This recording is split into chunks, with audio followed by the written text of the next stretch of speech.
All right, so before we get started with anything, I want to know, are there any pirates in this crowd?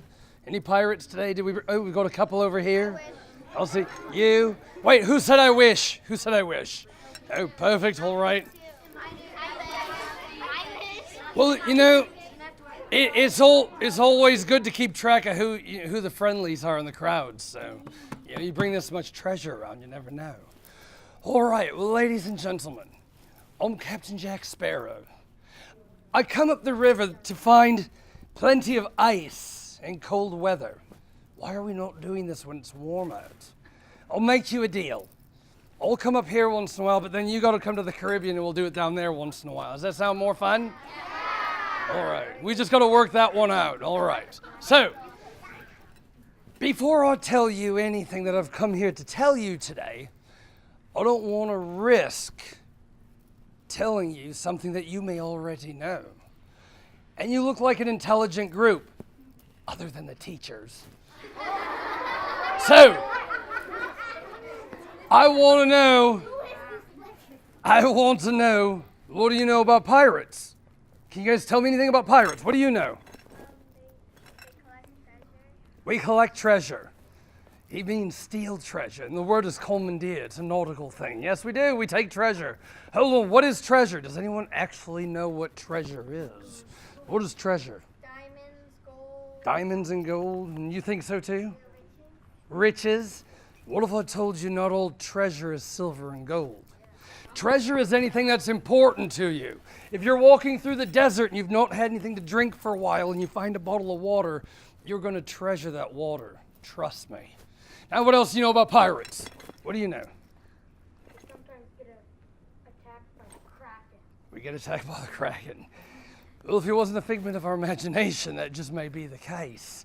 The Kraken is this large sea creature with tentacles, somewhere between a squid and an octopus, that sailors used to report seeing on the ocean. The problem is, when you spend as much time on the ocean as a lot of us sailors do, you start to see things. And in those rolling waves, you'll start to see tentacles and creatures. Your mind plays tricks on you. Like being in a desert when you start to see water on the horizon and it's just an oasis. The brain does funny things, especially if it's given enough time to do so. What do you know about pirates? We carry really big swords around? Can you blame us? Look at who I got to protect myself against.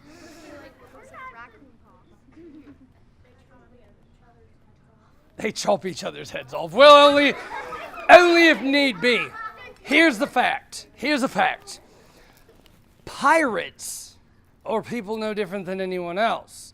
They come from all walks of life. While some landlubbers like yourself might become pirates, a lot of pirates in history come from things like the Navy and from being fishermen or possibly merchant sailors. Merchant sailors are the kinds of sailors that they'd have a big ship and they carry cargo from one location to another. Kind of like those big semis, I think they call it, going down the road. Same concept, but in a boat. You see, boats are so well designed to haul heavy things and lots of things. It doesn't take much to move them once they're floating in the water. But pirates come from all those walks of life because, simply put, pirates are people who had desperate situations, horrible situations, and like they say, desperate times call for desperate measures. For instance, if you're working as a fisherman, and you're not making enough money, you've not been catching enough fish, and you can't feed your family or put food on the table for the kids, and you can't pay for your bills, you get desperate for money, right? So, all these people would become desperate at some point in time. They've got to make some decisions. Now, in these days, you could go out and you could rob a bank.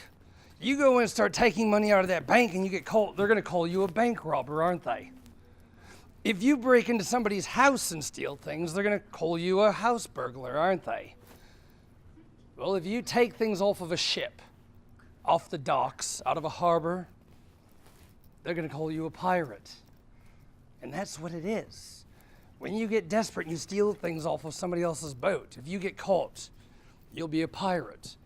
And in the nautical world, all those sailors on all those ships, it might seem very vast and huge, but it's a very small community and word travels quickly. I promise if one of you had murdered somebody, the rest of your life, people will always remember that's the person, they're a murderer. That's a name that's going to stick, as does pirate. And those sailors are going to make sure of it. Now, that doesn't mean that all pirates were bad people. It may have been a tough decision to go ahead and do that first act. But the problem is, once you've got the title of pirate, do you think people are going to trust you? No way. So guess what? Most of the time, you now have a new career.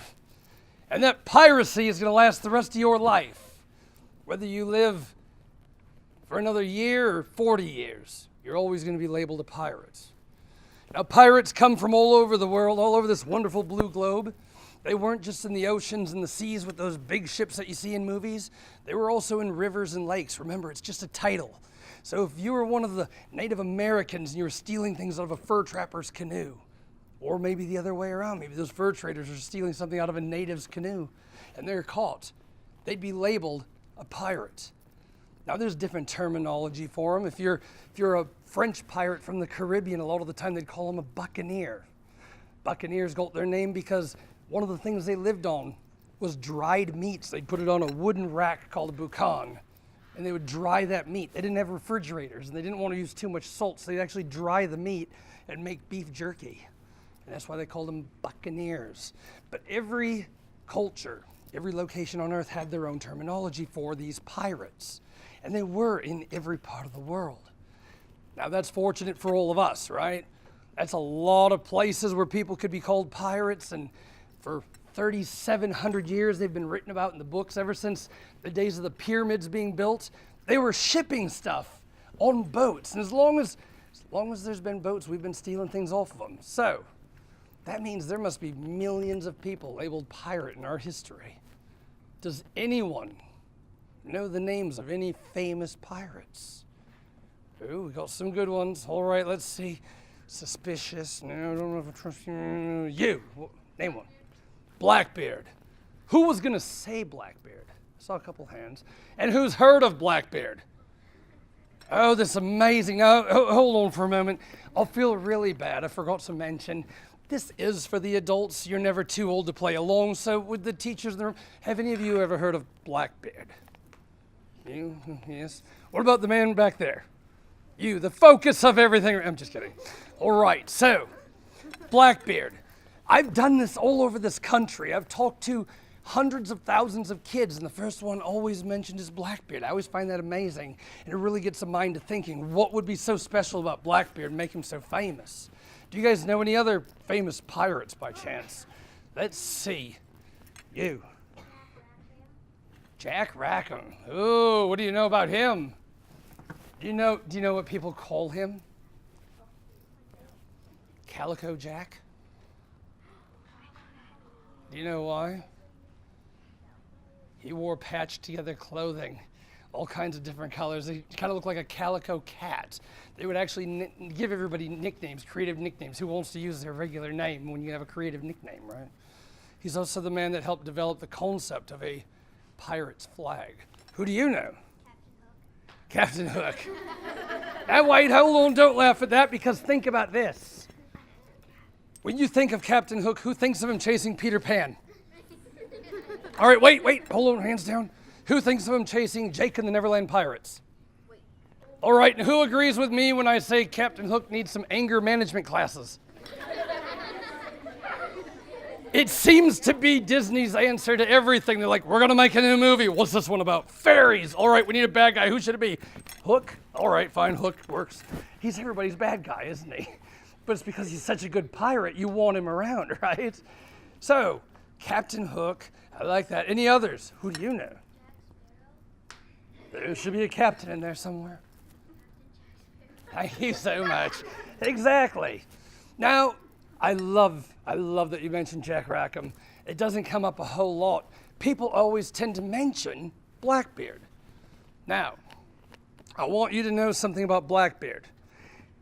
He's an amazing man, and I think all of you could actually learn something from him because you all have a lot in common with him. I'm not talking about your beards. I'm talking about the fact of why you're all here today. You see, something about Blackbeard that everybody knows his name no matter where you go. And he's so famous whenever you read about pirates in books and magazines, when you watch movies, anything from Pirates of the Caribbean to TV shows like Black Sails, they've all got Blackbeard, don't they? Blackbeard has been on SpongeBob. Anything having pirates has got Blackbeard these days, right? But why would he be so popular? I start thinking into this. Think about this for a moment. Maybe he had the biggest crew that ever sailed under one captain. What if I told you the largest crew under one captain in history was over 10,000 sailors under one captain? That's a big crew, isn't it? It wasn't Blackbeard. What if I told you it was the most ships? The most ships under one captain was 1,700 ships. That's pretty amazing. Also not Blackbeard. Those 1,700 ships, those 10,000 crew members, the captain running all that must have been a very frightening person, right? To get everybody to behave, to get everybody to follow orders. I'm guessing a very strong, powerful, scary captain, right? What if I told you the captain of that huge crew was Chinese?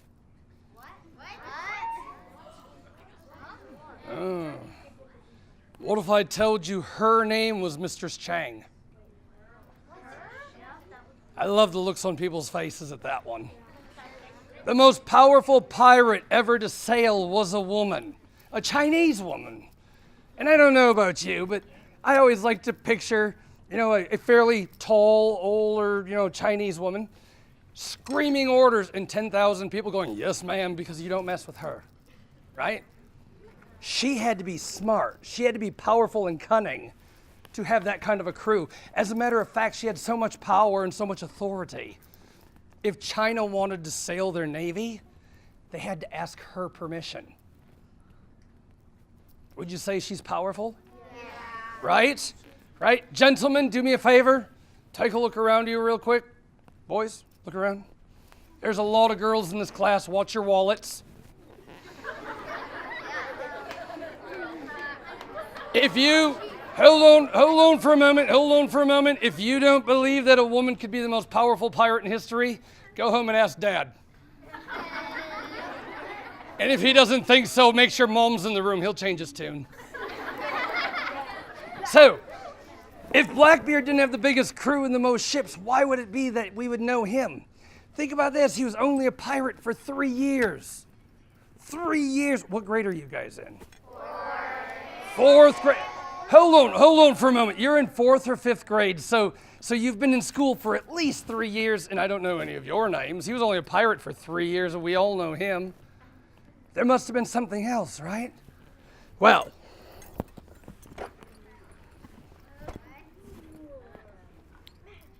I wouldn't keep my keys in my pocket. Somebody would take them. So, what do you suppose made Blackbeard so famous? Let's try this, shall we? Oh, there's some good stuff in here today.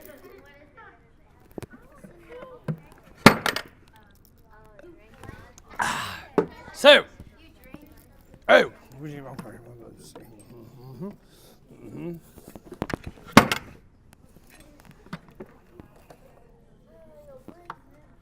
breaking it. So, when it comes to being a pirate, they're all doing one thing in common. You've got to catch up and take other ships in order to get what you need. Somebody had mentioned treasure earlier. Now remember, not all treasure is silver and gold. When you're on a boat out in the middle of the ocean, you're going to need some food, aren't you? You're going to need water to drink. You're going to need all the supplies to live, clothes to put on your back when it gets cold out, things like that. Now, when a pirate wants to take on another ship, there's some things that, kind of come up as problems. First of all, you're going to need your own ship, aren't you? Where's a pirate ever going to get a ship? You're going to steal it? Probably because there is no place called pirateships.com. You don't run down to the local, sales yard going, yes, I'm looking for something in a pirate ship, something large with 3 masts. It doesn't work that way. You're going to go out and find a ship to take. Now, you're going to want a ship that holds lots of space for your crew and lots of space for all the goods that you're going to be taking, and it's going to need lots of weapons. We could go and take a Navy ship, but their friends are probably not going to be too happy with us, and they'll probably just chase us down. So a Navy ship better not. We could take a merchant vessel. A merchant vessel is good because it's got lots of space, but they're also very angry gentlemen who've been attacked by pirates for a long time, and they travel in large numbers. Safety in numbers, right? So we're going to stay away from the merchant sailors. We could take a fishing vessel, but they're usually small and smell really bad like some of my crew already does. So what they're going to do is they're going to go after a different sort of a vessel. They're going to go after a different kind of ship. Now, I want to point out, pirates, like I had said, were not always the bad people that you think they are. Pirates were very smart, especially the captains. They were able to read and write and do things. They would think outside of the box. And in the golden age of piracy, around Blackbeard's time, the 1600s, the 1700s, the early 1800s, all the pirates on Earth were gathering in one part of the world. Do you guys know where that was? I guarantee it's the one thing you've all got the answer to today. We'll say it together. Pirates of the Caribbean. There we go. See? We've got some pirates on our hands. I like this. And when you're in the Caribbean, the reason they were all coming there, you see Christopher Columbus and a bunch of people had rediscovered that there's land on the other side of the globe, and there were a bunch of tribes there, the Incas, the Mayans, the Aztecs. They had tons of silver and gold, more than man had ever seen. And we were coming over, all the Europeans were coming over and stealing what they could and sending it back home to Spain and France for all their wars, right? Well, the thing is, if you're a pirate and you want to get a hold of these ships and take their goods, including the shiny treasure, right? You're not going to sit out in the middle of the ocean hoping to run into a boat. That'd be like playing needle in a haystack, but it's a lot bigger haystack and the needles are a lot smaller. When you're out in the middle of the ocean, you're going to see that other ship as a speck on the horizon, right? You're not going to go want and chase them down. You got to think outside of the box. Everybody was going over to the Caribbean where we got all these little islands. You could hide out on an island. You had trees and fruits and wonderful things. And because of the islands, the water flows through those islands kind of like a river, okay? They call us currents. And the captains of these boats, when they're trying to get all that treasure back to Europe, they realized, we'll just make notes of where the currents flow the quickest. And they could circle certain islands and go even faster than just the wind pushing alone. And the pirates were down there looking for these guys, but they do need that ship first. So when the pirates went out looking for ships, especially in those days, they went after a special kind of a ship. Now those ships had these on them. It's an interesting item. I'll give you a couple of hints. It is not a miniature set of headphones. It is not a ring for a bull's nose. It is not the door knocker for Grandma's house. And it is not the thing you saw in the ear of the guy at Walmart yesterday. This is a kind of money. This is currency. Now you're all thinking that doesn't look like money. We're used to money being like those round coins that you all have, right? You put into the gumball machines and so forth and pay phones. You guys don't remember those, do you? Yeah. I like the blank faces, like half of them going, huh? Pay for phones? What? No. You're thinking of those coins, or wait. Or there's that green paper money that dad folds up and he hides behind the photos in his wallet. I get 10% if you find anything. And then you've got the plastic money that mom uses that you just keep swiping and it never runs out. Those are fun, right? There you go.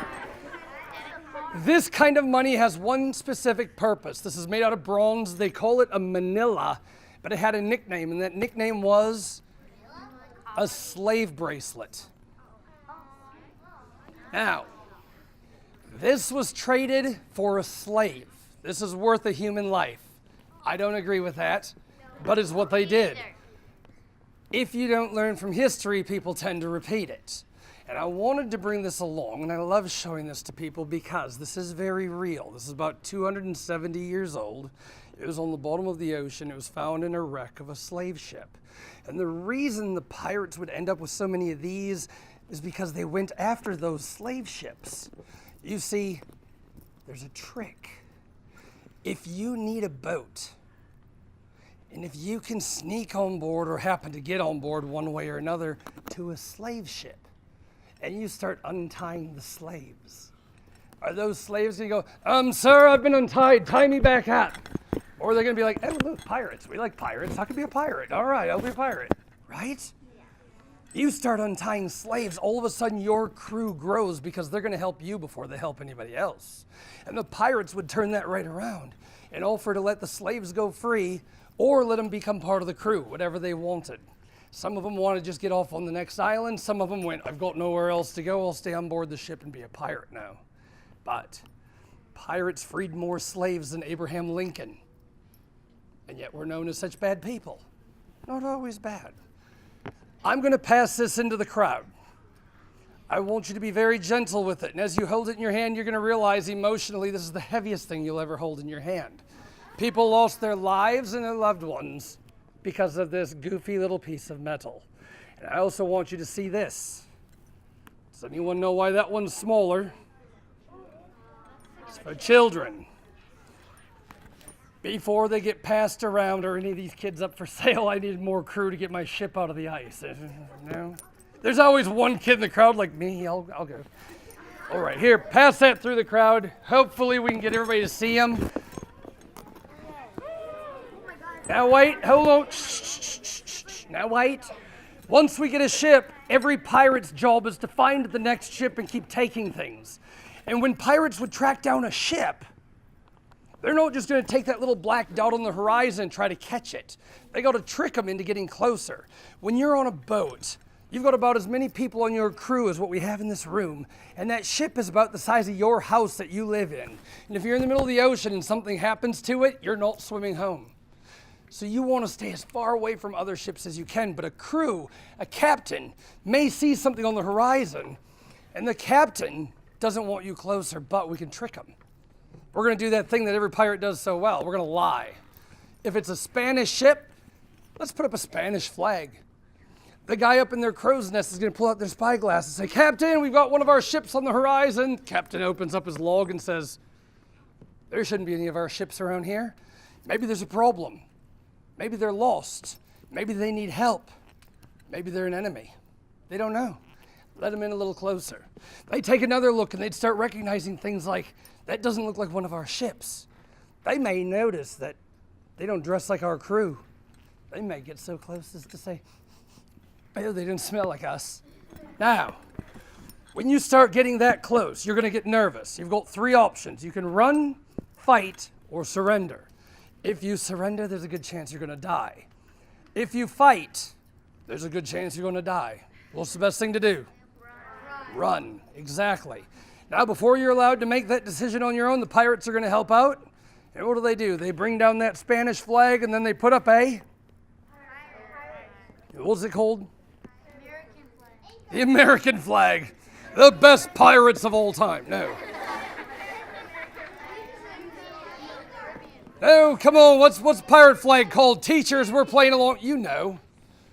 You look like the type. Sorry. A Jolly Roger. The Jolly Roger, the skull and crossbones. But not every flag was a skull and crossbones. They all were different. Every pirate had his own flag because he wanted you to know who he was. Like somebody said, the American flag. The American flag, red and white stripes with a blue area with stars. Everyone in the world recognizes this flag of the United States of America. We're very proud of that. And the pirates did too, but there was one pirate who did it better than everyone else. This is one of my favorite pirate flags in all of history. I want you to notice three things on this flag. Hold on. He wants you to know he became a pirate because he had a broken heart. He had lost the love of his life. When a person has nothing left to live for, they'll fight to the death. That's pretty scary, isn't it? And you're going to know it before you ever meet him. He also wants you to know that he is the devil. He's a demon. He's magic himself. This man lived at a point in history when we were burning witches at the stake. People were scared of black magic. He took advantage of that, making you think that he was the devil. He's also holding an hourglass in his other hand. That means your time is up and time's run out. When you're out in the middle of nowhere, all by your lonesome with your little tiny ship and crew, and they tell you your time is up, you're going to start making hasty and bad decisions. Now, they hope you make the decisions that'll help us out. And with most pirates,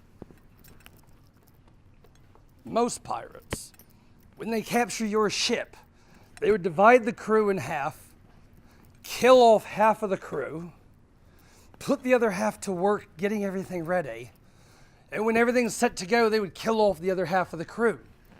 The reason they did that is pirate ships were democracies. They didn't develop democracy, but they did perfect it. And everybody played by rules. Everybody on the ship gets one vote. Even the captain, just one vote. Where are we going to take the ship tomorrow? We all vote. Are we going to attack that ship? We all vote. The other thing, when we divide up the treasure, whatever that may be, food, gold, it doesn't matter, everybody gets an equal share. If I let all of you stay on my crew, my share gets smaller. But if I kill you all off, my share gets bigger. Now, Blackbeard did not kill off the crews that he attacked. When you look into the history books, you'll read about the bloody, murderous, nasty Blackbeard, one of the biggest murderers in pirate history. But I want you to know, when Blackbeard put up that flag that I just showed you, he'd walk onto the bow of the ship, that pointy part in the front, right? And he'd pull fuses out of his cannons, and he'd twist them into his hair, and he'd twist them into his beard, and he'd set them on fire. I said he was smart, right? Well, the trick is, those old style of fuses, when you start putting them out, they start smoking profusely. And here's a man with the devil on his flag, standing on the front of his ship with a sword on one shoulder and a pistol on the other, smoke rolling off of his body. Are they going to want to fight him? No. Are they going to run from him? He's magic. Do you think you'll get away? No way. So what are you going to do? You're going to surrender and hope they get it over with quickly.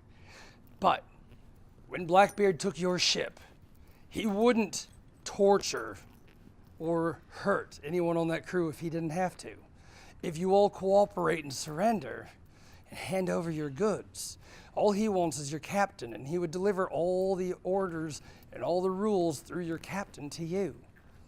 And the last thing he would do if everything goes smoothly, he'd have the dinghies lowered into the water, the small rowboats, and he would send you all back to your port, back to shore. And the reason he did it, the most valuable treasure on that ship was not the gold and silver or the food and the water. It was the crew. They didn't have computers and internet. They didn't have TVs. They didn't have radios. They didn't have cell phones with there was no Facebook or Snapchat. No way. I know. There was no one on the deck of his ship during battle going, Blackbeard, come here, I gotta get a selfie from Mom. All he had was you, the crew. He'd send you home and you'd tell your families and your friends at the pub or at work or at your home, and you'd say, I've seen Blackbeard. The rumors are true. He really is the devil. There was smoke rolling off of his body. He was so scary. And when we saw that flag go up, all we did was surrender and handed over our goods. And he let us live. Please do me a favor, if you ever go out and you see that flag, don't question it. Surrender. Hand over your stuff. Now wait. He was a pirate for 3 years. He became the most successful pirate in all of history. In 3 years, he took more ships down than any other pirate in history because everybody knew about him before he got there. He had been advertising. He was smart. And how well did it work? This last November, what was last year? What year was that? 2018. 1718, on November 22nd, Blackbeard was captured and beheaded. This last November was the 300th anniversary of his death. 300 years after only being a pirate for 3 years, and he's still the first one that you all name. You tell me, how well do stories and rumors work, right? Still working to this day, isn't it? Now, Blackbeard was an amazing person because he was so smart and he used people in the best ways. He did what he had to do. But he was intelligent, he was educated, and he used his head. That's how you get somewhere. Now, before we go running out the door, and I know we're getting right down to our time, right? I don't know if any of you have been watching a clock or not. I could go for 8 hours, so we could just do this all day long. But quickly before we go, I want to show you two very important things. My prides and joys. Because we can't be pirates without a little bit of silver, right? We're going to see some real shiny treasures. This right here is a coin that was made by the Spanish Empire in 1637. No, this is not a replica. This is not a copy. This was made in 1637. This was made in South America, and it was meant to go back to Spain to pay for all the wars. But it never made it. The ship it was on was attacked by pirates. The captain that was holding this knows that when he's attacked by pirates, first thing you've got to do is scuttle your ship. Does anyone know what it means to scuttle a ship? What does it mean? Sort of. You're going to want to because you're about to blow up and burn your own boat. They said the treasure was better at the bottom of the ocean than in the hands of the pirates. Well, it may have taken 400 years, but the pirate got the treasure. So, this went to the bottom of the ocean. The pirates saw where it went down. They knew the waters very well. They knew it was only 100 feet deep. And you can ask any pirate, if you practice, you can do anything. They started swimming down and salvaging the treasure piece by piece, bringing it up, putting it up onto their own ship.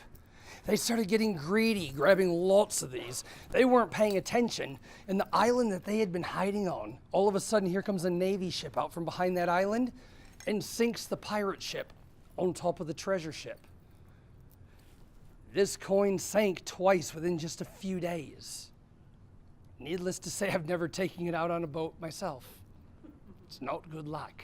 It laid on the bottom of the ocean for over 300 years until a modern-day pirate, treasure hunter, and archaeologist named Captain Fizz pulled it off the bottom of the ocean when he found those ships. And as an archaeologist, it's all about the science. They take every single coin and they put it in a notebook and they draw a little circle around it, outlining it perfectly. They write down exactly where each coin was found in that wreck on the bottom of the ocean, its location, its position, where it was at. As they did that with each individual coin, the nice thing is this was not found on the treasure ship. This one was found on the pirate ship. Think about it. The last person to touch it was the pirates. Now, on that ship, there were 150,000 coins. This was another one. This is also a silver doubloon, same as this, but it's a different shape. See how it's kind of a funny looking shape? Every one had a different shape to it. Can anyone tell me what this kind of resembles? What does it look like? You can just say it. You guys see a heart? These are known as heart-shaped coins. Now, anybody who understands numbers or any gamblers in the room will understand. When there's 150,000 coins, 1,500 of them being the same is not a mistake or an accident or a coincidence. It was intentional. Whoever minted these, whoever struck these coins, was sending a message to the world. Now, the person who did it, we'll never know his name. He was a laborer, doing a very difficult job in very terrible conditions, making very little money for himself. And I guarantee when he sent this message out to the world, he was not thanked. He was probably punished, tortured, or even killed for wasting time. Needless to say, it was a very important choice on his part to do this. Why would he take the risk? Did he find the love of his life? He had a child? Maybe he lost a child and he just wanted to send the message to the world of his broken heart. We don't know. I do know one thing about this man. Whatever his reason, it definitely was not, I hope in 400 years, Captain Jack takes this out to Wisconsin and shows a bunch of kids in a library. But it's been 400 years and we're still talking about him. I want you to remember this coin, and I want you to remember that man, because as you go through your life, you're writing a story. You make decisions that dictate where that story goes. That story is yours.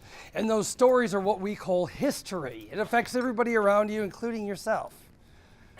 As you go through life, whether you want to be a laborer like this and you're going to push buttons on a cash register or flip burgers at McDonald's, or maybe you decide to go to college and become a doctor, a lawyer. You go to MIT and take their pirate class and get a pirate's degree. Yes, it's real. Look it up. Or maybe you want to be a teacher with a thankless job who brings in people like myself, and the kids haven't even said thank you to the teachers yet. Thank you. Whatever you do, whatever those decisions are that you put into your story, put your heart into them. Do them for the right reasons. In 400 years, they're going to need stories to tell, and those stories are all of yours. All in favor of making some history? Say aye. Oh, come on. We can do better than that. On the count of 3, I want to hear you rip the roof off the place. Ready? 1, 2, 3. Thank you guys so much. You are wonderful, amazing. I couldn't have had a better crew.